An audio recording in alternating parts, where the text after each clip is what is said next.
और चलिए अब खबरों में आगे बढ़ेंगे, बात करेंगे अब उत्तराखंड की, जहां हल्द्वानी के बनभुलपुरा में रेलवे के जमीनों से हटाए जाने वाले अतिक्रमण को लेकर अब सियासत तेज हो चुकी है। पुष्कर सिंह धामी ने कहा है कि मामला न्यायालय के अधीन है, ऐसे में अभी उस पर कुछ भी कहना जल्दबाजी होगा। जो भी कोर्ट का फैसला होगा वो सर्वमान्य होगा और सरकार उस फैसले पर अमल करेगी।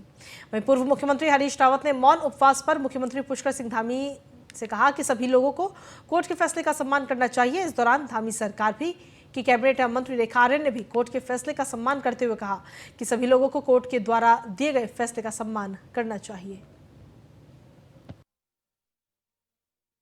न्यायालय में है और जो भी न्यायालय का आदेश होगा, और हम हमेशा कानून को, संविधान को, सबको मानने वाले लोग हैं।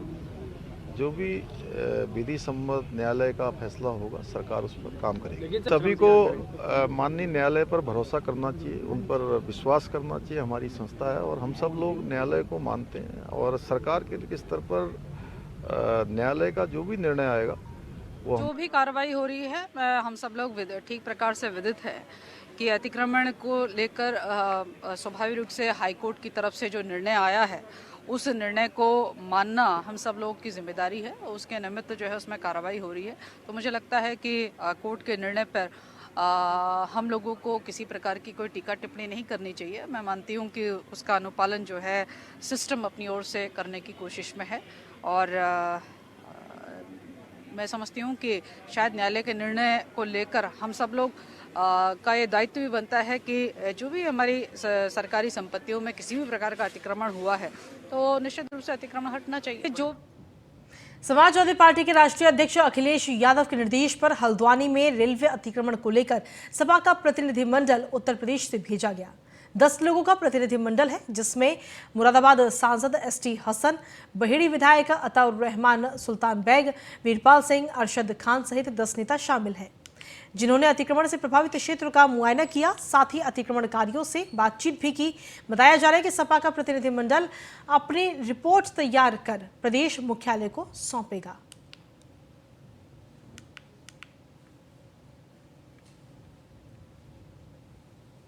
देहरादून में चक्राता से कांग्रेस के विधायक प्रीतम सिंह ने विधानसभा में प्रेस कॉन्फ्रेंस आयोजित की, जिसमें उन्होंने प्रदेश की सरकार पर कई गंभीर आरोप लगाए। प्रीतम सिंह ने कहा कि सरकार अपने 10 महीने का कार्यकाल पूरा करने जा रही है, लेकिन प्रदेश की सरकार ने लोगों से जो चुनावी वादा किया था उसे अभी तक पूरा नहीं कर पाई है, बल्कि महंगाई, बेरोजगारी बढ़ाकर लगातार प्रदेश को नई सौगात देने का काम कर रही है। तो वहीं आगे प्रीतम सिंह ने कहा कि प्रदेश की सरकार बेरोजगार साथियों को लगातार छलने का काम कर रही है। उन्होंने कहा कि 8वीं पास व्यक्ति विधानसभा में कंप्यूटर सहायक के पद पर कार्यरत है, जिसकी पुष्टि हमारे पास है।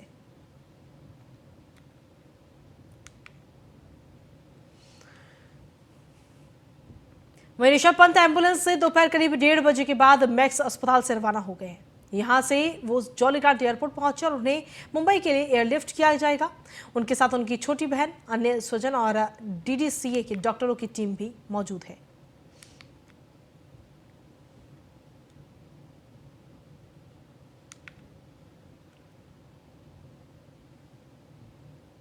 उत्तराखंड हाईकोर्ट ने राज्य के रिटायर्ड कर्मचारियों से स्वास्थ्य बीमा के नाम पर जबरन उनकी पेंशन से हर महीने पैसा वसूलने के खिलाफ दायर जनहित याचिका पर सुनवाई की। बता दें कि मामले की सुनवाई मुख्य न्यायाधीश RS चौहान और न्यायमूर्ति NS धनिक की खंडपीठ में हुई, जिसमें कोर्ट ने कहा कि राज्य सरकार प्रत्येक साल पेंशनधारियों के लिए विकल्प पत्र जारी कर पेंशनधारियों की राय लेगी। उन्हें योजना में बने रहना है या नहीं, ये तय पेंशनकारी करेगा। कोर्ट ने कहा कि ये उनकी व्यक्तिगत संपत्ति है, सरकार उन पर इसे जबरन लागू नहीं कर सकती। सुनवाई के दौरान कोर्ट को यह भी बताया गया कि इस योजना में यह भी प्रावधान है कि इसका लाभ कोई कर्मचारी ले या ना ले, उसे बाध्य नहीं किया जा सकता, लेकिन सरकार ने इसे अनिवार्य कर दिया। ये पेंशन अधिनियम की धारा 300 का उल्लंघन है। वहीं याचिकाकर्ताओं का कहना है कि ये उनकी व्यक्तिगत संपत्ति है, सरकार इस पर इस तरह की कटौती नहीं कर सकती, ये असंवैधानिक है।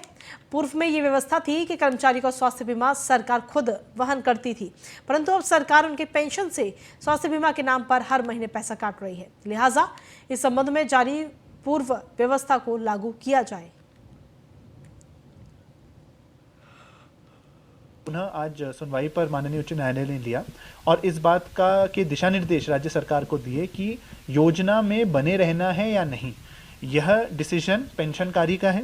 प्रत्येक वर्ष राज्य सरकार को यह विकल्प पत्र उनको देना है कि उनको योजना में बने रहना है अथवा नहीं, और जो नहीं चूज करेंगे उनसे वो कटौती नहीं कर सकते। वहीं देहरादून परेड ग्राउंड में युवा महोत्सव 2023 की आज से शुरुआत हुई। वहीं बता दें कि राज्य स्तरीय युवा महोत्सव 2023 का उद्घाटन मुख्यमंत्री पुष्कर सिंह धामी ने किया। इस दौरान खेल और युवा कल्याण मंत्री रेखा आर्य, राजपुर रोड विधायक खानदास भी मौजूद रहे। तो वहीं मिली जानकारी के अनुसार आज से 6 जनवरी तक आयोजन चलेगा। इस अवसर पर मुख्यमंत्री पुष्कर सिंह धामी ने कहा कि जिस प्रकार पूरा देश स्वामी विवेकानंद का जन्म दिवस युवा महोत्सव के रूप में मनाता है, उसी कड़ी में उत्तराखंड भी आगे बढ़ रहा है और युवाओं के बेहतर भविष्य के लिए बीजेपी सरकार सदैव तत्पर है। प्रदेश के कोने कोने से यहाँ पहुंचे हैं और आपसे प्रेरित होकर प्रदेश के अधिक से अधिक युवा हर क्षेत्र में, खेल के क्षेत्र में, संस्कृति के क्षेत्र में, सामाजिक क्षेत्र में, सेवा के क्षेत्र में उत्कृष्ट कार्य करने के लिए, अच्छे काम करने के लिए आपसे प्रेरणा लेकर कार्य करने को प्रेरित होंगे। और आज जितने भी हमारे यहाँ पर कलाकारों के द्वारा प्रस्तुति दी जाएगी, वो सभी कलाकार कर्नाटका में होने वाले राष्ट्रीय युवा महोत्सव में उत्तराखंड की ओर से भाग लेंगे। मैं उन सबको भी, जो भी यहाँ से चयनित होकर जाएंगे, जिनका प्रदर्शन अच्छा होगा, वो सब हमारे राज्य की ओर से प्रतिभाग करेंगे। मैं उन सभी को बहुत शुभकामनाएं देता हूँ। युवा महोत्सव के रूप में पूरा देश सेलिब्रेट करता है, जिसमें सभी प्रदेशों को ये जिम्मेदारी होती है कि वो अपने अपने यहाँ से जो वहाँ की संस्कृति है, जो वहाँ की सभ्यता है, जो वहाँ का नृत्य है, वहाँ के लोकगीत है, उसका प्रस्तुतिकरण जो है अपने अपने प्रदेशों का प्रतिनिधित्व करते हुए वहाँ राष्ट्रीय मंच पर जो है देने का काम करें। उनके मध्य में जिनका बेहतरीन प्रदर्शन होता है, उस प्रदेश को जो है वह अवार्ड मिलता भी है। उसी के निमित्त जो है आज हम लोगों ने 4 तारीख को राज्य स्तरीय युवा महोत्सव का शुभारंभ माननीय मुख्यमंत्री जी के कर कमलों से किया है। देहरादून में विकेट कीपर बल्लेबाज ऋषभ पंत के सड़क दुर्घटना में घायल होने के बाद उनके इलाज पर राज्य की खेल मंत्री रेखा आर्य ने कहा कि विभाग के द्वारा लगातार उनके स्वास्थ्य का अपडेट लिया जा रहा है और सरकार के मुखिया के तौर पर मुख्यमंत्री पुष्कर सिंह धामी भी इस मामले पर लगातार अपडेट ले रहे हैं। उन्होंने कहा कि ऋषभ पंत के इलाज का संपूर्ण खर्च सरकार वहन करेगी, जिसमें सरकार की कोशिश यही है कि उनको यहाँ पर बेहतर इलाज मिल सके। निश्चित रूप से मैं समझती हूँ कि विभाग माननीय मुख्यमंत्री जी स्वयं इसमें अपडेट लेते हैं। माननीय मुख्यमंत्री जी ने जिस दिन वह अप्रिय घटना घटित हुई, उसी दिन उसका संज्ञान लेते हुए उनके स्वास्थ्य के संदर्भ में जो भी खर्चा आएगा, उसको लेकर माननीय मुख्यमंत्री जी ने सरकार उसको पूरी तरीके से वहन करेगी, यह अपना वक्तव्य दिया है।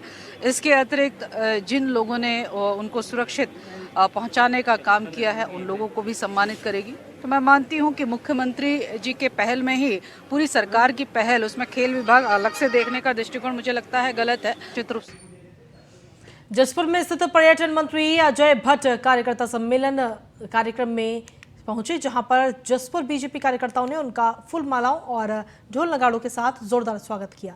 वहीं केंद्रीय राज्य रक्षा मंत्री अजय भट्ट ने बातचीत में बताया कि कार्यकर्ताओं के साथ सम्मेलन बहुत जरूरी है और लोकसभा क्षेत्र में कार्यकर्ताओं से मिलने का अक्सर प्रयास करता रहता हूं।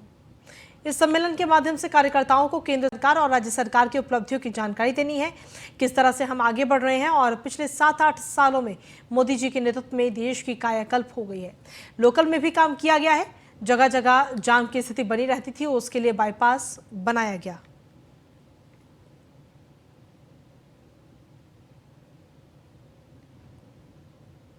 कार्यकर्ताओं से मिलन होते रहना चाहिए। इस नाते मैं हमेशा अपने कार्यकर्ताओं के बीच में रहने का प्रयास करता हूं, क्योंकि दायित्व तो मुझे केंद्र में माननीय मोदी जी के साथ मिला हुआ है, उनके कैबिनेट का हिस्सा हूं, मंत्रिपरिषद का, तो इसलिए देश में भी जाना पड़ता है और फाइलें भी देखते हैं हम लोग।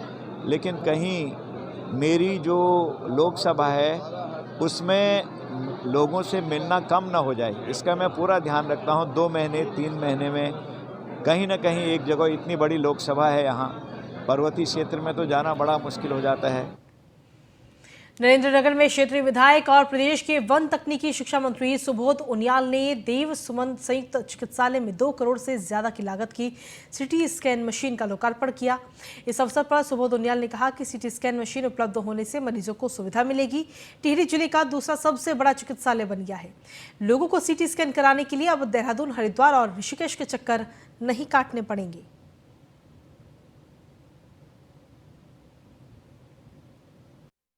नए इनोवेशन हो रहे हैं और नई नई मशीनें आ रही हैं, नई नई तकनीक आ रही है। और एक छोटे से काम, क्योंकि ये पहाड़ पर्वतीय क्षेत्र है, एक्सीडेंट यहाँ पर होना बहुत साधारण सी बात है। लगातार एक्सीडेंट्स होते हैं, तमाम तरह की बीमारियाँ लोगों को लगती है, तो उनको कम पैसों में और ज़्यादा भागदौड़ न करनी पड़े, इसके लिए यही लोग जो सस्ता इलाज मुहैया कराया जा सके, इस दृष्टि से यहाँ पर अल्ट्रासाउंड मशीन की स्थापना का निर्णय लिया गया। तो आज उसकी स्थापना भी हुई। हम लोग सीटी स्कैन की सुविधा पब्लिक को दे पाएंगे। सीटी स्कैन हेतु हमारे यहाँ कार्यरत एक्सरे टेक्नीशियन को ट्रेनिंग दे दी गई है और इसकी रिपोर्टिंग टेली रेडियोलॉजी के माध्यम से कराई जाएगी। पूर्व में पब्लिक को सीटी स्कैन कराने के लिए या तो ऋषिकेश या देहरादून जाना पड़ता था, परंतु अब ये सुविधा सबको इसी चिकित्सालय में उपलब्ध हो जाएगी। देहरादून में चक्राता से कांग्रेस के विधायक प्रीतम सिंह ने विधानसभा में प्रेस कॉन्फ्रेंस आयोजित की, जिसमें उन्होंने प्रदेश की सरकार पर कई गंभीर आरोप लगाए। प्रीतम सिंह ने कहा कि सरकार अपने 10 महीने का कार्यकाल पूरा करने जा रही है, लेकिन प्रदेश की सरकार ने लोगों से जो चुनावी वादा किया था उसे अभी तक पूरा नहीं कर पाई, बल्कि महंगाई, बेरोजगारी बढ़ाकर लगातार प्रदेश को नई सौगात देने का काम कर रही है। वहीं आगे प्रीतम सिंह ने कहा कि प्रदेश की सरकार बेरोजगार साथियों को लगातार छलने का काम कर रही है। उन्होंने कहा कि 8वीं पास व्यक्ति विधानसभा में कंप्यूटर सहायक के पद पर कार्यरत है, जिसकी पुष्टि हमारे पास है।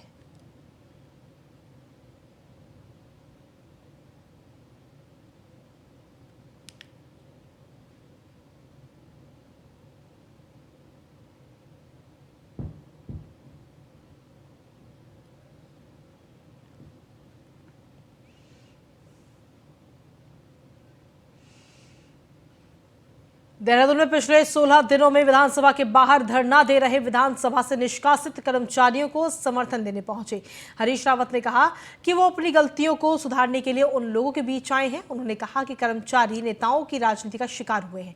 दरअसल बैकडोर भर्ती के मामले में लगातार विधानसभा के बाहर बैठे कर्मचारी कोटिया समिति की रिपोर्ट सार्वजनिक करने के साथ ही उनकी सिफारिशों पर कार्रवाई भी करने की मांग कर रहे हैं।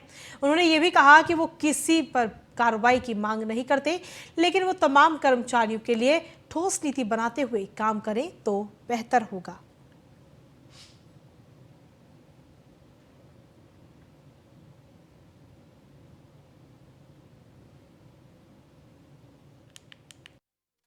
मैं क्षमा मांगने के लिए आया हूं। इस राज्य के एक बुजुर्ग और कभी जिम्मेदार व्यक्ति रहे के नाते और राजनीति के अंदर एक अपने हिस्सा इतना बड़ा अनुभव जो मुझको राज्य के लोगों की कृपा से मिला, उस व्यक्ति के नाते मैं इन लोगों से क्षमा मांगने के लिए आया हूं। इनसे कहने के लिए आया हूं कि आप हमारी राजनीति के शिकार हो गए। ये लोग जो है, इनकी क्या गलती है? ये तो वो उत्तराखंडी हैं। यदि इनको कूड़े के ढेर में भी जो है कहीं सरकारी नौकरी दिखाई देगी तो ये वहाँ से भी खोजने लग जाएंगे। इन बच्चों का क्या इनका क्या गलती है? ये तो उसी को अपना भविष्य मान करके चल रहे थे। गलतियां हैं तो प्रारंभ से लेकर के आखिर तक केवल रितु खंडूरी जी के समय में कोई नियुक्ति नहीं हुई है, बाकी वो भी और सारे कालखंड सब मुख्यमंत्री, जिसमें जो हमारे ताज़ा तरीन मुख्यमंत्री लक्सर तहसील क्षेत्र स्थित खानपुर विधानसभा क्षेत्र के निर्दलीय विधायक और उत्तराखंड के वरिष्ठ पत्रकार उमेश शर्मा ने अपने विधानसभा क्षेत्र स्थित खानपुर की जमीन से हर गांव उजाला नामक अभियान की शुरुआत कर दी गई। खानपुर विधायक उमेश शर्मा के मुताबिक वो अपने विधानसभा क्षेत्र में 5 ऐसे मुख्य चौराहों को चिन्हित कर उन्हें अत्याधुनिक लाइटों से सुसज्जित करने जा रहे हैं, जहां ग्रामीणों की एक बड़ी संख्या आवाजाही करती है।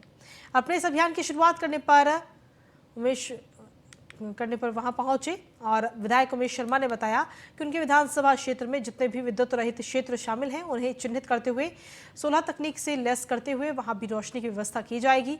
इसके अलावा भी हर गांव को रोशन किए जाने का उन्होंने बीड़ा उठाया है। क्या है, गांव के जितने मुख्य चौराहे हैं वहाँ पर शाम के समय जब कोहरा हो जाता है तो कुछ भी नहीं दिखता, अंधेरा इतना रहता है। तो हमने इसके संबंध में एक योजना शुरू की है कि हर घर हर गांव ज़्यादा हम करेंगे। अभी हमने अपने खानपुर विधानसभा क्षेत्र के जो हर गांव के 5 मुख्य चौराहे हैं उन पर हम लाइटें लगा रहे हैं ताकि गांव के जो 5 मुख्य चौराहे हैं वहाँ पर लाइट रहे।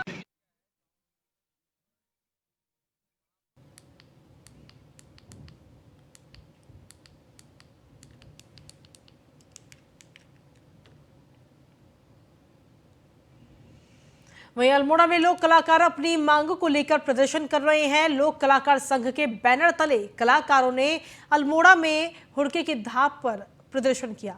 गांधी पार्क में हुए विरोध प्रदर्शन में वक्ताओं ने कहा कि प्रदेश में लोक कलाकार आर्थिक तंगी झेल रहे हैं। संस्कृति विभाग के तहत होने वाले कार्यक्रमों का दलों में समय रहते भुगतान नहीं हो पा रहा।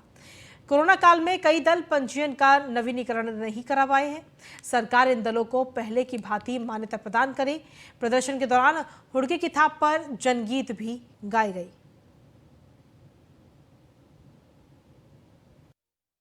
कलाकारों की तमाम मांगे हैं। एक तो पूर्ण तरीके से हमारे कलाकारों को सही तरीके से उनको जितनी ज़रूरत होती है उतने कार्यक्रम नहीं मिल पाते हैं, और जितने कार्यक्रम उनको मिल भी पाते हैं महीने में 1 या 2 कार्यक्रम मिल पाते हैं तो उनके समय पर हमारे सरकार द्वारा भुगतान नहीं होता है।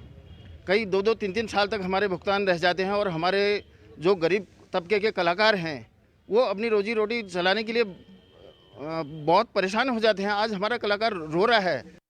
इस समय से सांस्कृतिक लोक दलों का लंबित देय का भुगतान यथाशीघ्र हो, और जो लोक कलाकार हैं कई वर्षों से संस्कृति विभाग को सजोने के लिए उत्तराखंड को जाना जाता है, भाई उन कलाकारों का मानदेय बढ़े। और दूसरा हमारी मांग है भाई लोक कलाकारों को, लोक दलों को जीएसटी के दायरे से उसको निजात दिलाए। और तीसरी जो हमारी सबसे ज्वलंत मांग है, सरकार की जो नीतियों के प्रसार प्रसार के लिए सूचना एवं लोक संपर्क विभाग होता है, उस विभाग के द्वारा कोरोना काल में आर्थिक तंगी से जूझ रहे दलों का ऑडिशन नियोग। ऋषिकेश में एम्स की इमरजेंसी में आने वाले मरीजों का तत्काल उपचार किया जाएगा। इमरजेंसी सेवा का विस्तार करते हुए संस्थान में पेशेंट रिसीविंग वे की सुविधा शुरुआत की गई है, जिसमें मरीज को तत्काल रिसीव करने के साथ ट्राइज एरिया में ही तत्काल उपचार और पंजीकरण की सुविधा दी जाएगी। ट्राइज एरिया में 6 वेंटिलेटर और 4 रेसिस्टेशन बेड के सेटअप के साथ डॉक्टरों की टीम रहेगी। एम्स के कार्यकारी निदेशक डॉक्टर मीनू सिंह ने पेशेंट रिसीविंग वे का लोकार्पण किया। वहीं बेड बढ़ाए जाने से अब एम्स की इमरजेंसी में बेडों की संख्या भी 40 हो गई है। इमरजेंसी का एरिया जो है ये ऑलरेडी एक रास्ते का थोरोफेयर था। एक्चुअली यहाँ पे ज़्यादातर लोग आगे पीछे घूमते रहते थे, तो इससे हमने इमरजेंसी को दे दिया एरिया को, ताकि ये पेशेंट को रिसीव करने के लिए और उनको ट्राइज करने के लिए। ट्राइज एक बड़ा इंपॉर्टेंट कॉन्सेप्ट होता है इमरजेंसी में, कि जब पेशेंट आता है तो ये देखने की ज़रूरत होती है कि वो कितना बीमार है, कि उसको रिसेसिटेशन की ज़रूरत है या उसको वेंटिलेशन की ज़रूरत है या उसको कोई इंजेक्शन की ज़रूरत है या सिर्फ ऑक्सीजन की ज़रूरत है। रुद्रपुर में एसएसपी के निर्देश पर अपराधियों के खिलाफ अभियान चलाया गया, जिसमें कई समय से फरार चल रहे बदमाशों की धरपकड़ की जाएगी। बता दें कि इस अभियान के तहत हत्या के मामले में फरार चल रहे 25,000 के इनामी को पुलिस ने गिरफ्तार किया। इसमें 25,000 रुपये का इनामी एक अरेस्ट किया है। ये अभियुक्त जो है करण एक मर्डर के मामले में वांटेड था, और ये दिवाली वाले दिन एक घटना हुई थी मेट्रोपॉलिटन में जहाँ पे सरेआम एक व्यक्ति को गोली मारी गई थी। तो इसमें टोटल 6 अभियुक्तों के विरुद्ध अभियोग पंजीकृत कराया गया था, जिसमें से कुछ नाम और जो है सीसीटीवी फुटेज के आधार पे और बाकी एविडेंस के आधार पे चिन्हित किए गए थे। तो उनमें से अभी तक टोटल 8 लोगों की अरेस्टिंग हो चुकी थी। 2 उसमें से वांछित चल रहे थे, उन पर इनाम भी था 25,000 का। उनमें से एक की अरेस्टिंग की गई है। देहरादून में 12 घंटे के भीतर ही पुलिस ने चोरी का खुलासा किया। सीसीटीवी के अवलोकन और मुखबिर तंत्र को सक्रिय करते हुए पुलिस ने 2 लोगों को चोरी किए गए सामान के साथ रंगे हाथों गिरफ्तार किया। बताया जा रहा है कि दोनों अभियुक्तों के पास से लगभग 3 लाख के जेवरात सहित 1.5 लाख रुपए कैश बरामद हुआ है। दोनों अभियुक्तों में से एक नाबालिग भी है।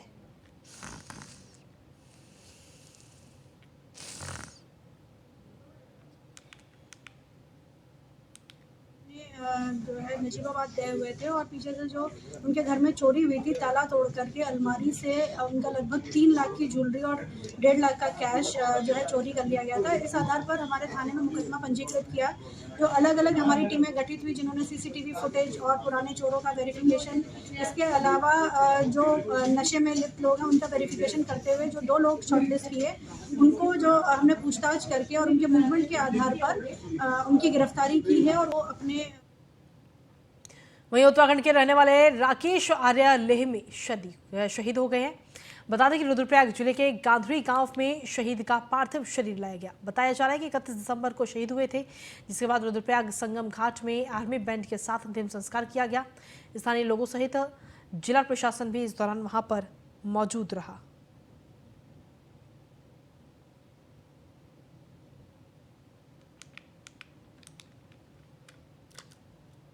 और इसी के साथ फिलहाल देवभूमि में इतना ही। नमस्कार।